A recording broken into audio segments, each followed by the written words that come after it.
So I was going to plant my potatoes in the dug over beds that then had everything on top. I completely forgot to bring with me my allotment planner. I didn't know which bed that was. So I took a stab at it and got it wrong twice. I missed the only bed, well, that has been completely dug over. Also, I thought this bed here is supposed to also have been completely dug over. But when I got down, I found couch grass roots. So in this quarter of bed 5, this quarter here, I've managed to put some first earlies in. I'm using Swift for first earlies, and then in this quarter here of bed 4, I have put more earlies in, and they are also Swift. I'm measuring out my bed. I'm going to use a quarter of this bed. I enjoy putting things in different beds, all scattered around. I'm not the best at having neat rows of things, but I am understanding that potatoes need this. So I'm putting them about 10 inches apart, and I measured 10 inches by 10 inches. It wasn't until afterwards when somebody has pointed out to me that 10 inches apart is great, but the rows need to be significantly more than that, or I might not get a big yield. But I am just having fun, and we'll see what comes up and what doesn't, won't we? It should be okay. So I mark out where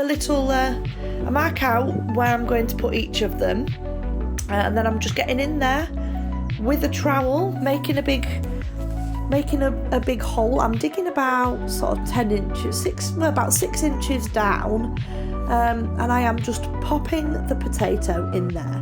They are first earlies, so they are determinate potatoes. They don't grow from all the way out up the stalk. They don't need piling up or earthing up or putting in drills. They just need popping in the ground and que sera, sera.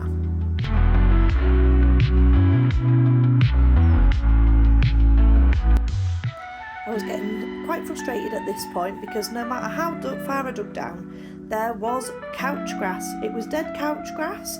There were old roots, but this stuff grows like spider webs.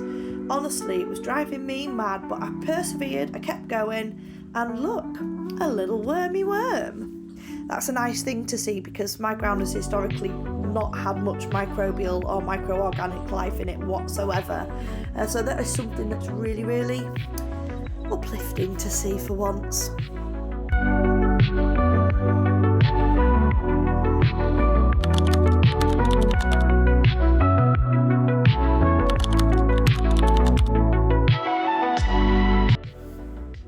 This is not the most flattering angle, really, is it?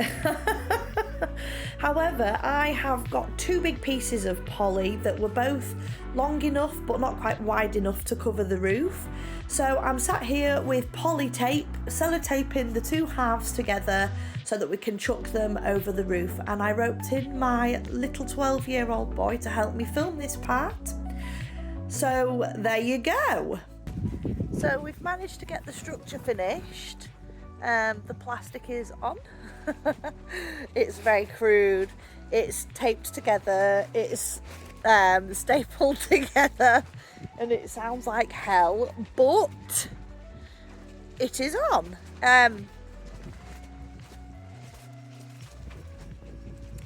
It'll do for now. It's probably going to end up coming off, but I shall just have to think of ways to, stop it blowing about so much. So we got quite a bit done yesterday. Unfortunately, there was an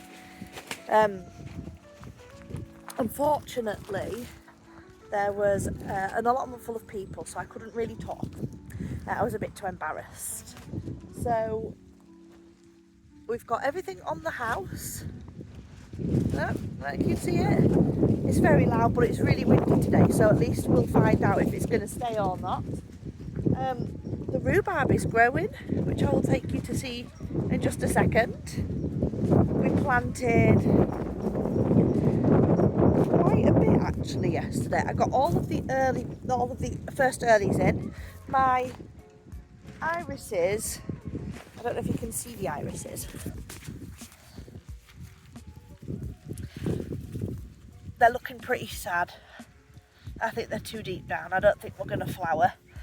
The garlic is doing wonderful. Everything looks good.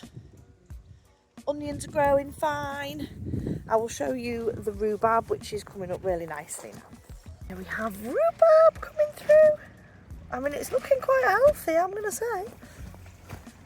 This rhubarb has already been munched on. Fed the birdies. But they're starting to find food in other places now. So the only thing I've got to do today is throw around some seeds. Let's go and see what I've got. Oh, Fluffy! We just missed Fluffy feeding. How annoying. So, I've popped you up inside the polyhouse, but it's quite windy, so you might fall down, but we'll try anyway. So I've just decided today to go and just throw some seeds around on a couple of the beds and in some of the plain areas, because if it grows, it grows. If it don't, it don't. So I've got some rhubarb chard, which we really like in salads. I have some beautiful calendula seeds. I have some nasturtium. Now, all of these I've actually got planted in modules, but I just thought we'll have a bash, you know. So we've got some nasturtium. I have some actual chard, which is the bright lights variety. Now, I've been meaning to do a little project with the allium family, so I'm going to use evergreen bunching onions for this one. And what I'm going to do is I'm going to throw some seeds around the outsides of most of the beds and see if it helps as a slug deterrent. And also some radishes, a few different varieties. So let's go and see what we can do.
To put a new pea fencer up,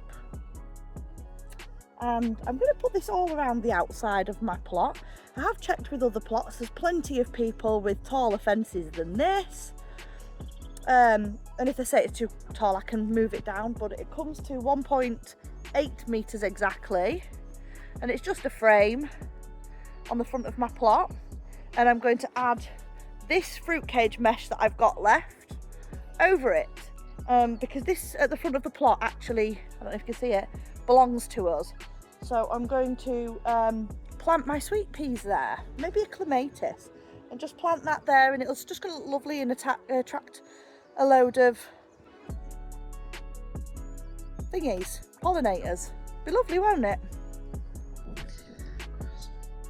So here's something I forgot to show yesterday at the allotment, which is my new pea screen completed.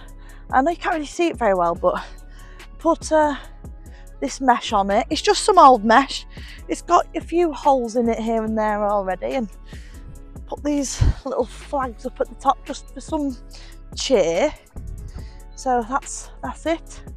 It's just this bit here and I have some sweet peas and violas to plant, and first I have to trim the grass. Right, so the pea fence is built. I had to dig quite a big trench here because when I started trying to make little tiny holes to plant things, I found that it was full of road planings, so I've had to dig a trench. I've put some old semi sort of composted wood chip right at the bottom.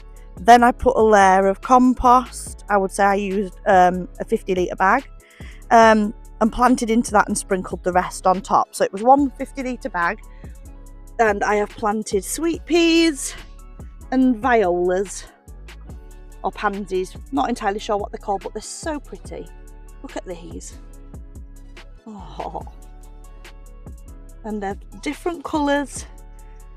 And then I've planted the sweet peas in bunches because I have found that they work quite well in bunches, and they will crawl up all this net, and within a month we'll have a really beautiful sweet pea, gorgeous smelling area. So I'm going to water those in